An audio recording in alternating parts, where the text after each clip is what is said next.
नमस्कार। आज हम पढ़ेंगे 19वीं और 20वीं शताब्दी में सामाजिक और धार्मिक सुधार आंदोलनों के बारे में।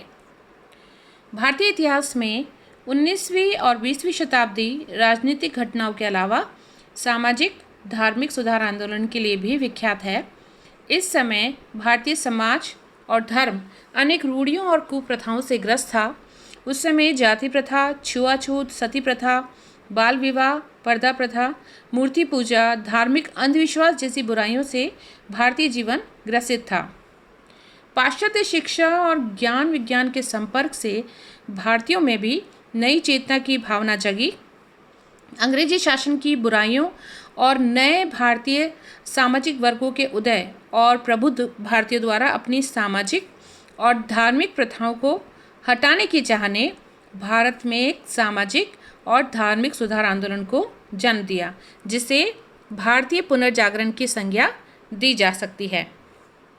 सामाजिक और धार्मिक सुधार आंदोलन के लिए कौन कौन से कारण उत्तरदायी थे? पहला, पश्चिमी सभ्यता से संपर्क। भारत का पाश्चात्य जगत सभ्यता और संस्कृति से प्राचीन काल से संबंध था। अंग्रेजों के शासन के चलते और भारत में यूरोपियन व्यापारिक कंपनियों के आगमन से भारतीयों को फिर से एक बार पश्चिमी जगत और विचारों से संबद्ध कर दिया। इससे भारतीय लोग पाश्चात्य जगत में हुई बौद्धिक और वैज्ञानिक प्रगति के संपर्क में आए और अब जो प्रबुद्ध भारतीय थे उनमें भी अपने समाज और धर्म में प्रविष्ट बुराइयों में सुधार लाने की इच्छा प्रबल हुई। इसके साथ साथ भारतीयों में पाश्चात्य सभ्यता और संस्कृति के समक्ष भारतीय सभ्यता और संस्कृति को उत्कृष्ट रूप में पेश करने की भी ललक पैदा हुई, लेकिन इसके लिए यह आवश्यक था कि रूढ़िवादिता और संकीर्णता को दूर किया जाए।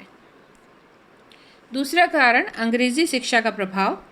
19वीं शताब्दी के पूर्वार्ध में अंग्रेजों ने भारत में अंग्रेजी शिक्षा को प्रोत्साहन अपने स्वार्थवश ही दिया था, परंतु इससे भारतीयों को लाभ ही हुआ। अंग्रेजी पढ़े लिखे व्यक्ति संकीर्ण मनोभाव से ऊपर उठकर सोच सकते थे। उनके सामने पाश्चात्य जगत का एक एग्जाम्पल था, जहाँ की सामाजिक गतिशीलता और प्रबुद्धता वैज्ञानिक और वैचारिक तथा औद्योगिक आंदोलनों को लाकर पश्चिमी देशों के निवासियों का जीवन दर्शन ही बदल दिया। पश्चिमी जगत सामंतवाद और धर्म युद्ध की बुराइयों से ऊपर उठकर अब साम्यवाद, व्यक्तिगत और वैचारिक स्वतंत्रता, समानता और विश्व बंधुत्व के लिए प्रयास कर रहा था। तो उदार और प्रबुद्ध भारतीय चिंतक भी इन्हें प्राप्त करना चाहते थे, लेकिन इसके लिए सामाजिक धार्मिक रूढ़िवादिता को दूर हटाना आवश्यक था और यह बिना सुधार आंदोलन के नहीं हो सकता था। तीसरा रीज़न, नए और सामाजिक वर्ग का उदय। अंग्रेजी शिक्षा के प्रसार और अंग्रेजी प्रशासकीय नीतियों ने मध्यम वर्ग का उदय संभव कर दिया। अंग्रेजों की नीतियों ने 19वीं शताब्दी में वकीलों, डॉक्टरों और अध्यापकों और राजकीय कर्मचारियों जो कि मध्यम वर्ग के थे उनको जन्म दिया। यह वर्ग प्रारंभ में अंग्रेजी सभ्यता और संस्कृति का समर्थक और अंग्रेजों का हिमायती रहा। 19वीं शताब्दी के उत्तरार्ध से अंग्रेजी शासन के प्रति उनके दृष्टिकोण में अंतर आया। इस वर्ग ने सामाजिक संगठन के परंपरागत आधारों और कठोर और घिसी पिटी प्रथाओं को स्वीकार करने से इनकार कर दिया। यह वर्ग सामाजिक समानता, विवेकशील, मानवतावादी और वैज्ञानिक दृष्टिकोण को अपनाना चाहता था। भारतीय सामाजिक रूढ़िवादिता को दूर करने के लिए इस वर्ग ने पाश्चात्य तौर तरीकों का अनुकरण शुरू कर दिया और सुधार आंदोलनों का समर्थन किया। चौथे थे भारतीय सामाजिक गतिशीलता में तीव्रता। ये भी एक रीज़न था। भारत में अंग्रेजी नीतियों की वजह से सामाजिक मान्यताओं और आर्थिक व्यवस्थाओं को परिस्थितिवश तिलांजलि देकर किसानों, कारीगरों और मजदूरों को जीवन यापन के लिए नए साधन खोजने को विवश होना पड़ा। ये भारत में अंग्रेजों की नीतियों की वजह से ऐसा किया। इस प्रकार देशी नरेश और जो सामंत थे उसकी कृपा पर आश्रित होने के बदले उच्च और मध्यम वर्ग अब कंपनी और अंग्रेज सरकार की तरफ ज़्यादा आकृष्ट होने लगे। जिसके चलते भारतीय मानसिकता में भी परिवर्तन आने लगा। प्रशासनिक और आर्थिक आवश्यकता की वजह से शहरों और कस्बों का विकास हुआ।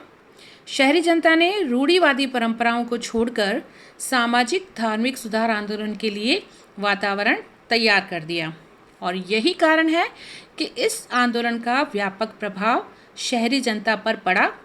सुधारकों ने भी शहरी जनता को ही अपने प्रभाव में लाना शुरू किया क्योंकि गांव के अपेक्षा शहरी जनता को सुधारों के लिए तैयार करना ज़्यादा आसान था। ईसाई मिशनरीज के कार्य। भारत में सामाजिक सुधार आंदोलन की भावना जगाने में ईसाई मिशनरियों ने भी बहुत योगदान दिया। मिशनरीज और अंग्रेज लेखकों ने एक तरफ तो हिंदू समाज में व्याप्त कुप्रथाओं और बुराइयों की तीव्र आलोचना की तथा दूसरी तरफ भारत में अपने धर्म के प्रचार और कमज़ोर और असंतुष्ट भारतीय जनता को अपनी तरफ लाने का प्रयास किया। इससे भारतीयों के समक्ष अपने धर्म और संस्कृति की सुरक्षा के लिए खतरा नजर आने लगा।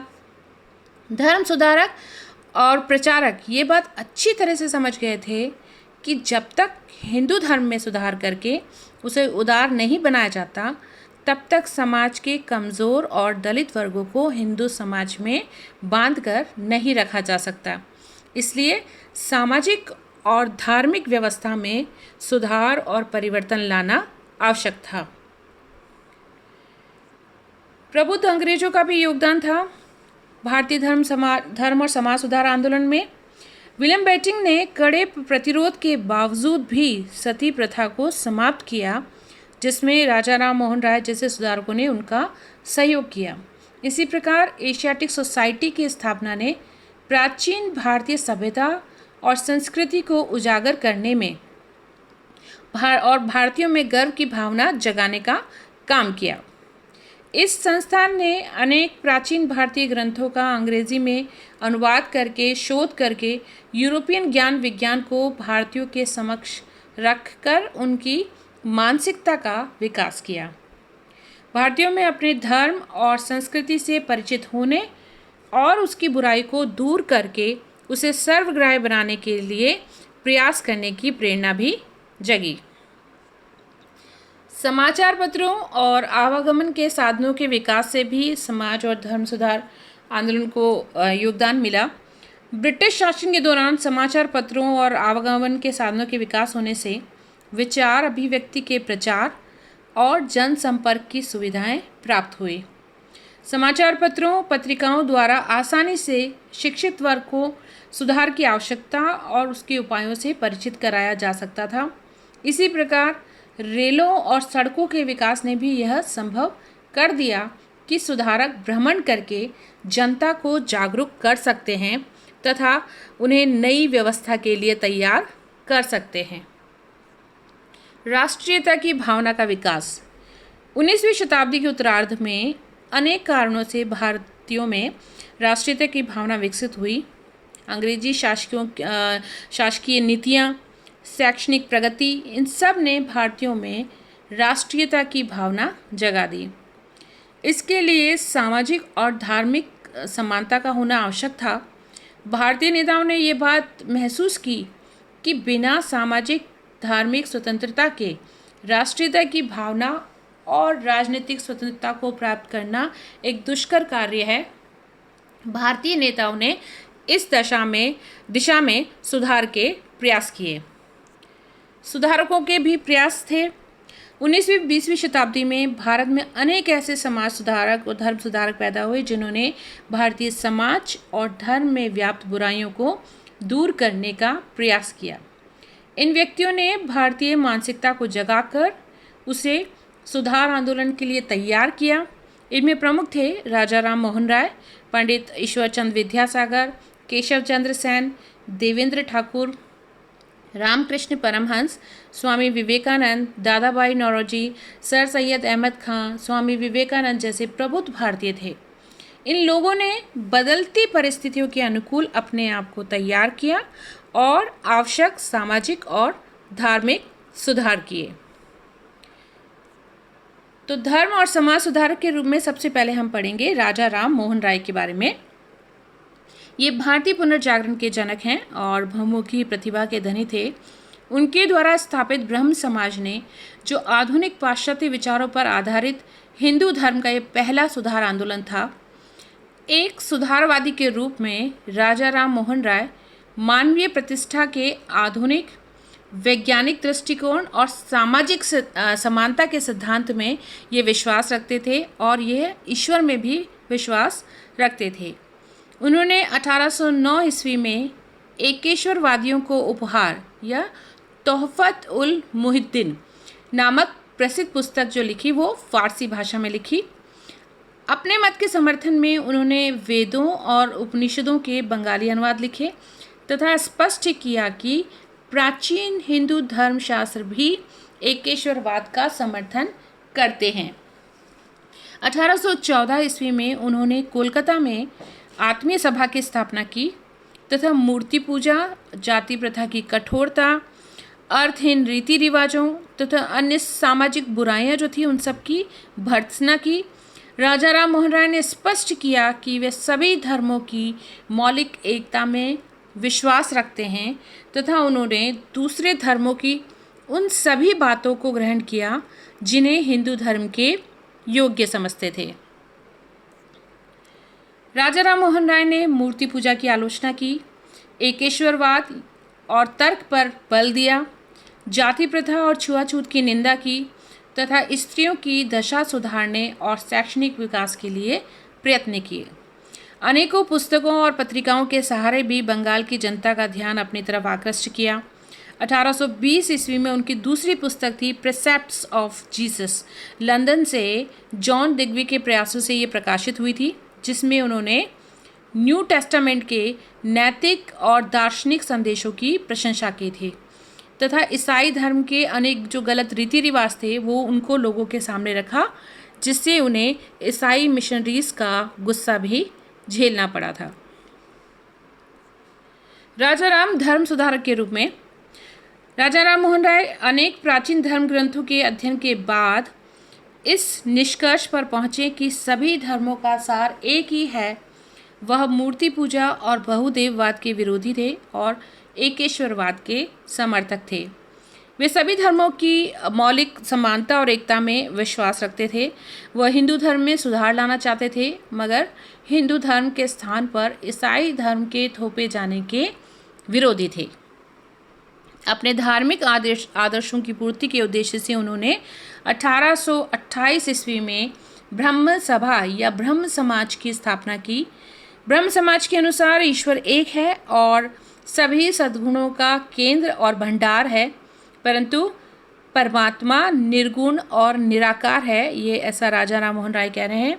वह न कभी जन्म लेता है और न कभी मरता है।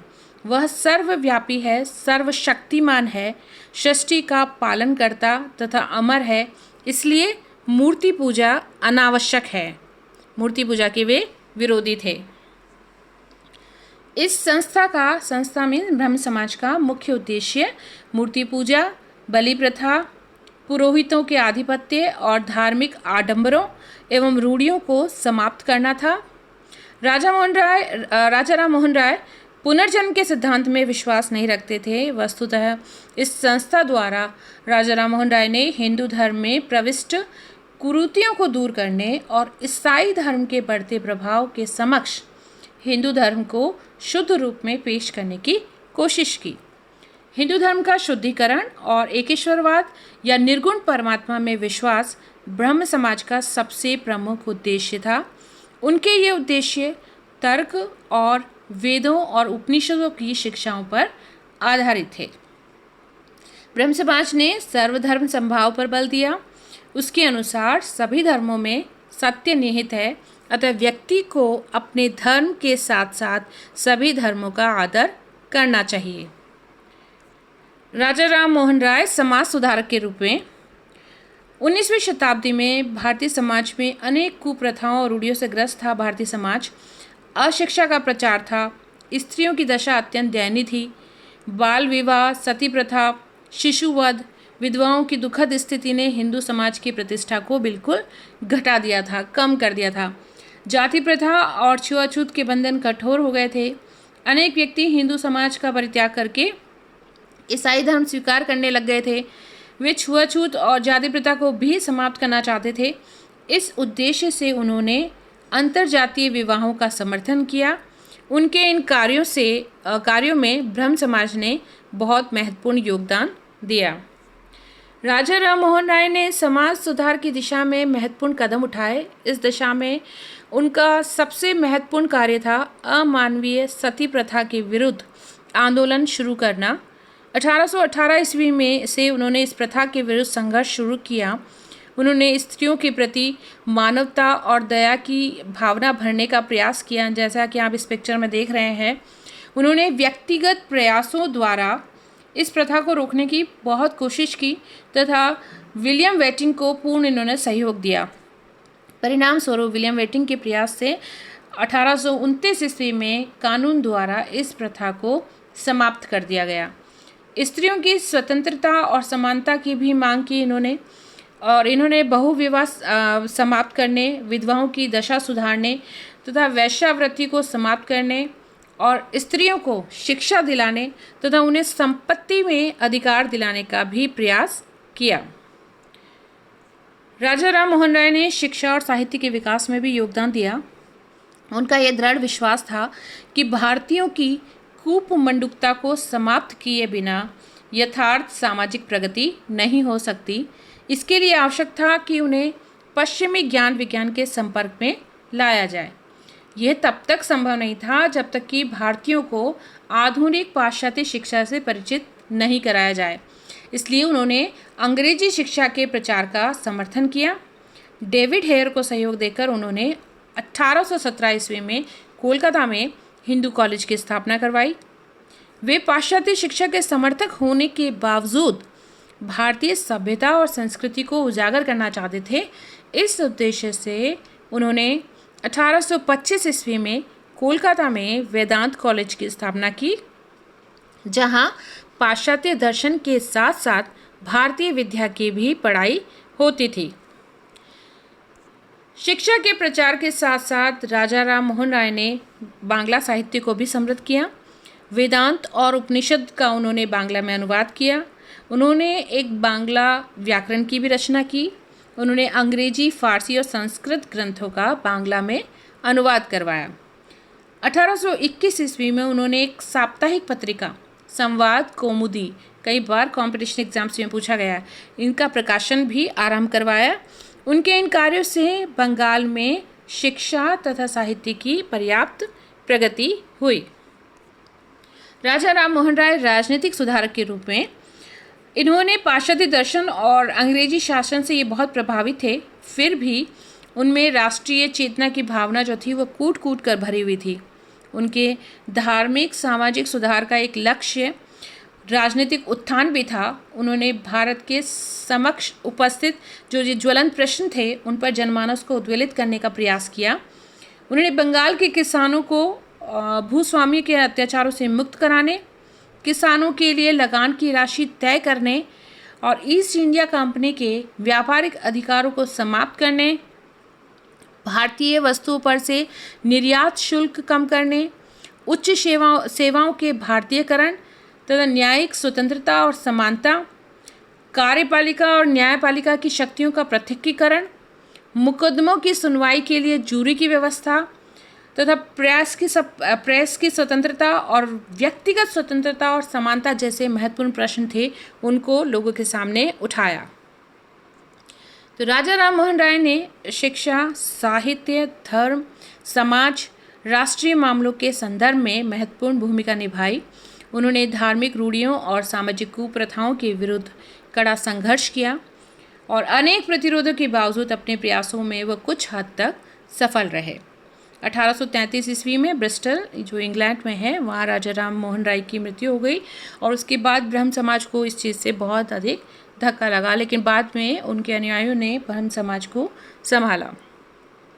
तो आज के पार्ट 1 में हम इतना ही पढ़ेंगे। पार्ट 2 में हम धर्म और समाज सुधारक के रूप में देवेंद्रनाथ टैगोर, केशव चंद्र सेन, प्रार्थना समाज, ईश्वर चंद्र विद्यासागर, स्वामी विवेकानंद, रामकृष्ण थियोसॉफिकल सोसाइटी और स्वामी दयानंद सरस्वती और आर्य समाज के बारे में पढ़ेंगे। तो आज के लिए इतना ही। Thank you.